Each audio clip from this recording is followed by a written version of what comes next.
14वीं शताब्दी में एक ऐसा अरब यात्री विद्वान लेखक जो सिर्फ 22 साल की उम्र में पैदल यात्रा करने निकल पड़ा और उसने अपने पूरे जीवन काल में लगभग 1,17,000 किलोमीटर की यात्रा की, जिसमें अरब, यमन, भारत, मालवा, बिटगांव, चीन, मोरक्को जैसे लगभग 40 वर्तमान देश शामिल हैं। 14वीं शताब्दी में भारतीय उपमहाद्वीप के सामाजिक और सांस्कृतिक जीवन के विषय में बहुत से प्रचुर और रोचक जानकारी दुनिया को इसने दी। इब्न बतूता एक अरब यात्री विद्वान लेखक था। इनका जन्म उत्तर अफ्रीका के मोरक्को प्रदेश के प्रसिद्ध नगर तांजियर में 14 रजब 703 हिजरी यानी 24 फरवरी 1304 ईस्वी को हुआ था। इनका पूरा नाम मोहम्मद बिन अब्दुल इब्न बतूता था। इतना लंबा पैदल सफ़र उस समय के शायद ही किसी अन्य यात्री ने किया होगा। अपने सफ़र के दौरान वो भारत भी आया था। उसकी किताब का नाम किताब उल रिहला था। इब्न बतूता द्वारा अरबी भाषा में लिखी गई यात्रा ग्रंथ रिहला में 14वीं शताब्दी में भारतीय उपमहाद्वीप के सांस्कृतिक और सामाजिक जीवन के विषय में बहुत ही प्रचुर रोचक जानकारी मिलती है। इब्न बतूता बचपन से ही बड़ा धार्मिक व्यक्ति था। उसे मक्के की हज यात्रा उस समय के प्रसिद्ध मुसलमानों को देखने की बड़ी इच्छा थी। इस इच्छा को पूरा करने के उद्देश्य से वो केवल 22 साल की उम्र में सफ़र पर निकल पड़ा।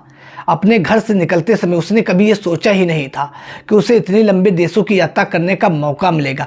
मक्के में हज यात्रा करना प्रत्येक मुसलमानों का एक आवश्यक धर्म कर्तव्य है। इसी वजह से सैकड़ों मुसलमान विभिन्न देशों से मक्का आते जाते रहते हैं। इन यात्रियों की लंबी यात्राओं को सुलभ और सुरक्षित बनाने के लिए उस समय कई संस्थाएं मुस्लिम जगत में फेमस थी, जिनके द्वारा सबको हर प्रकार की सुविधाएं फ्री में दी जाती थी। इसकी वजह से उनकी यात्रा बड़ी रोचक और आनंददायक बन जाती थी। इन्हीं संस्थाओं के कारण गरीब से गरीब लोग हज करने का मौका मिल पाता था। इब्न बतूता दमिश्क और फिलिस्तीन के होते हुए एक कारवां के साथ मक्का पहुंचा। इसी यात्रा के दौरान उसे दो मुस्लिम साधुओं से मुलाकात, जिन्होंने उसे पूर्वी देशों की यात्रा के सुख और खूबसूरती के बारे में बताया। इसी समय उसने इन देशों की यात्रा करने का संकल्प ले लिया। मक्के से Ibn Battuta Iraq, Iran, Mysore आदि जगहों से घूमकर 1329 ईस्वी में दोबारा मक्का लौट गया और 3 साल वहां ठहरकर धार्मिक अध्ययन किया और इबादत में लगा रहा। फिर उसने अपनी यात्रा शुरू की और दक्षिण अरब, पूर्वी अफ्रीका तथा फारस के बंदरगाह हुमुज से होते हुए तीसरी बार वो फिर मक्का पहुंचा। वहीं से वो किरमिया, खीवा, बुखारा होते हुए अफगानिस्तान के रास्ते भारत आया। भारत पहुंचते समय इब्न बतूता बहुत अमीर हो चुका था। वो भारत उत्तर पश्चिम के रास्ते से होता हुआ सीधा दिल्ली पहुंचा, जहां तुगलक वंश के सुल्तान मोहम्मद बिन तुगलक ने उसका बड़ा आदर सत्कार किया और अपनी राजधानी का काजी बना दिया।